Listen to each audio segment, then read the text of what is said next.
one of my last videos, I talked about ways to get feedback about your game from players. What I didn't talk about in that video is what you do with that feedback when you actually get it. And that's the topic for today. I'm going to talk about ways that you can gather and prioritize your feedback so that you can make more informed decisions about what you change with your game and what you don't do. In case you're new here, my name's Kyle. I do videos like this every week where I talk about various subjects related to game dev and productivity and planning. So if you like that kind of thing, stick around, give me a subscribe right down there. But for today, let's get started. So how are we going to do this? We'll go through 5 steps that I've learned to use through managing engineering teams, through working on my own projects, and that I've kind of fine-tuned to work for especially solo developers. You could definitely use this as teams too. The big difference is as a team, you should talk about it and prioritize the feedback together instead of just going off and assigning something that no one really understands. One thing before we jump into those 5 steps though is that I think it's important to think about your feedback in terms of feedback groups or feedback cohorts. Feedback that you get with respect to version 0.1 of your game is going to be very, very different than feedback you might get on say 0.5 or even 1.0 past your release. And it's important to consider all of that feedback in context so you know that it still applies to what you're doing, or you've addressed it or decided just not to do it entirely. From personal experience, I found that regardless of if I'm working full-time or part-time on a project, as long as I'm focused on getting people to use it and getting feedback, the thing fundamentally changes about every 3 to 4 weeks. If it's something I'm really doing on the back burner, it may go out to 6 weeks, but anything longer than that, I would really just consider I'm not working on it at all, so I probably wouldn't be getting feedback. Now that we've got it down that we're going to think of all of our feedback in cohorts with respect to a certain version of the game, let's get on to step 1, and that is really to get all of the feedback in the same place. You're probably going to get feedback from a variety of sources, especially if you kind of follow the methods that I talked about before. You could have in-person feedback that you've taken notes on. You could have a Google form of feedback. You could have Discord feedback. You could have an email even, or any other kind of place that feedback might go to.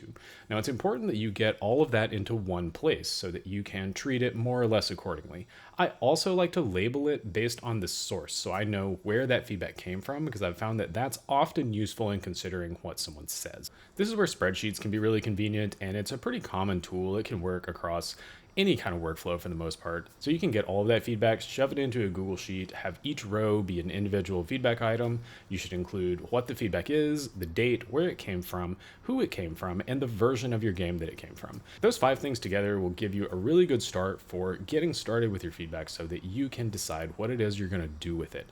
Now, I don't recommend putting this directly into your task tracking tool for each individual piece of feedback.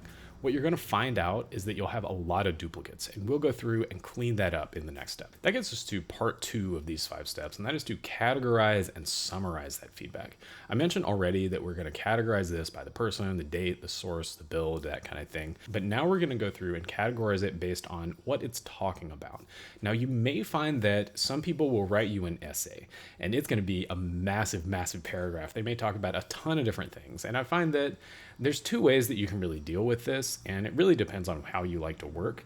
You could summarize that and make it shorter. ChatGPT is great for that, by the way. If you chuck that feedback in ChatGPT and ask it to summarize, it does a pretty good job of doing it. You should still read it, but if you have a lot, that can be a handy thing to do. The other way that you could look at this, and I think this method can work if you have a smaller number of very long feedback items, is to just separate that out into different rows in your spreadsheet. So you would have it from the same person, but they would be different points within that paragraph. That can be a little time consuming. Again, you can use ChatGPT to do this. Definitely recommend you give that a try and at least see how it works with respect to other things that you're doing.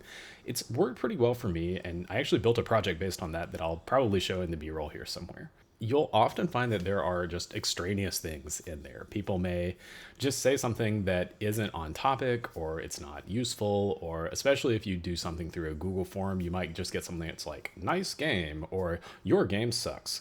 And that really isn't useful for you at all. So unless you just plan on following up with that person, specifically the person that says your game sucks, I would probably just delete that entirely, throw it out of the pool, and really don't worry about it. It had no information. Most likely, if all they said was your game sucks, they're not going to give you any useful feedback anyway, and you can safely ignore that. Some other extraneous feedback are things that you know about, or maybe you've told the player about before they started, like, hey, the UI isn't finished, or you can't get past level 2, or something like that. Some people will still tell you that your UI isn't finished, and still tell you that you can't get past level 2 because they probably didn't read whatever you wrote. Last point on this one, keep in mind that it doesn't have to be perfect. In fact, it never will be perfect. You're never going to find a perfect separation between all of these things. And it's just important that you do your best, get in there, separate it out, because your goal is to create actionable things from this feedback, not just to make the most wonderful feedback spreadsheet you've ever seen. Now it's time to decide what action you could take to address the specific piece of feedback. You may find that the same action could address multiple pieces of feedback, and that's kind of a good thing because it's less work for you. And you may also find that there's really nothing you can do right now. That's totally cool too, just put none. Now keep in mind that you won't necessarily do all of these. We're gonna go through and decide which ones to do later on, but for now you're just identifying what it is you would do to address that specific thing. Especially if you're working with a team, I think it's important to keep it in that spreadsheet because you can communicate to the team what it is you're doing with respect to player feedback. If you're working solo, you may or may not want to do that. I actually like putting it in Obsidian so I can handle it there because that's where most of my work is anyway. After you get all of those actions together, this is a good time to take each of those actions and put it in your task tracking tool, except for things that you've already thrown out and discarded, like what I mentioned in the previous steps about extraneous feedback. So get all of those into your task tracking tool because now we're going to prioritize. And really any good task tracking tool is going to have the ability for you to assign a priority to each of those tasks. If it doesn't have that, I really suggest you look for a different tool. That's not going to help you in the future, especially if they don't have such a basic feature in place. It doesn't say much about the tool itself, so consider looking at a different one. Before you jump in though, and you start writing out these priorities, let's define what they are and what we're going to use in this method. We're going to use some simple terms. We're going to use low, medium, high, and the very rarely used urgent. These are things that we're going to use to prioritize our work after we get all this stuff in the task tracking tool so that we can decide what it is we're going to do, how we're going to improve the game, and throw away stuff or defer stuff that's really just not important right now. You may be wondering, how do I assign priority in the first place? I've not done this. I have no clue. What are you talking about, dude? Those names don't mean anything to me. I'll borrow something from another prioritization method called Moscow. I'll link it down there somewhere if anyone is curious on reading about that. So let's ignore the urgent category for now. That's something that you really have to do right now, and it's useful in a minority of situations. Let's focus on high. Those are going to be things that we must do to make sure the game ships in a quality state. Medium is probably where the majority of your issues are going to lie, being in the middle. That's kind of the way things work. These are things that we probably should do, but we're not convinced that they must be done. And low, we're going to say, are things that we could do. Last thing about assigning these priorities, keep in mind they will change over time, and that is totally normal. Something that is a high priority right now can become a low priority later if you get additional information. So don't think that they're set in stone and that you really have to get this ultimately correct, because it's only your understanding at that point in time, and you can and should bring in new information through the process, but maybe don't change your priority every few days. So now that you've got all those items in there, this is where it really gets into how you're executing on your work. I'm not going to talk about execution of these things. It's just about prioritization. What I will say is that you should now look at these and you put them into whatever your work cycle is. So for example, if you do things on a 1-week cadence, pick the top 5 or 6 from your list that are high priority or medium priority, or especially urgent things that you must do now, and get those in there first, and then fill out the rest of the work for your game. If you guys are already using a system to track your work, this is where the prioritization thing can work in and can help you decide what you do now versus what you do later. So I really suggest you look at how that can fit into your workflow. Now comes to step 5, and this is the fun one, because guess what? We're gonna repeat those over and over again. So on some regular cadence of when you wanna get feedback from players, repeat these 4 steps. If you've made a major change to your game, it's probably time to go back and get more feedback and go through this prioritization exercise again. In fact, I do it on a continual basis when I'm working on things. So I'll introduce new tasks kind of throughout.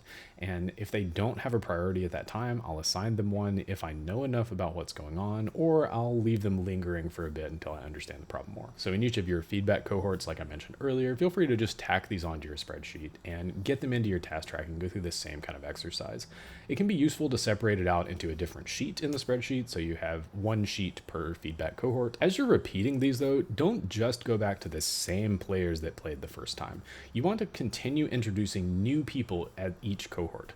So they may include the original members, some of those members may drop off, and you may bring more in, but you should aim to try to increase the number of people that you get feedback from over time as your game evolves, especially as it's leading up to release. For example, someone that played version 0.1 of your game when it was mostly a blockout could have a totally different opinion about 0.5 if they had played every single single playtest because they followed you throughout. They're like a halfway part of your team at this point, as opposed to someone who's just jumping in at a almost finished game and gives you feedback on that. Those two people are going to have drastically different opinions, most likely, and that's why it's important to tag who the feedback came from in your feedback spreadsheet. That's all I got for today, so get out there, do these 5 steps over and over and over again until you ship your game.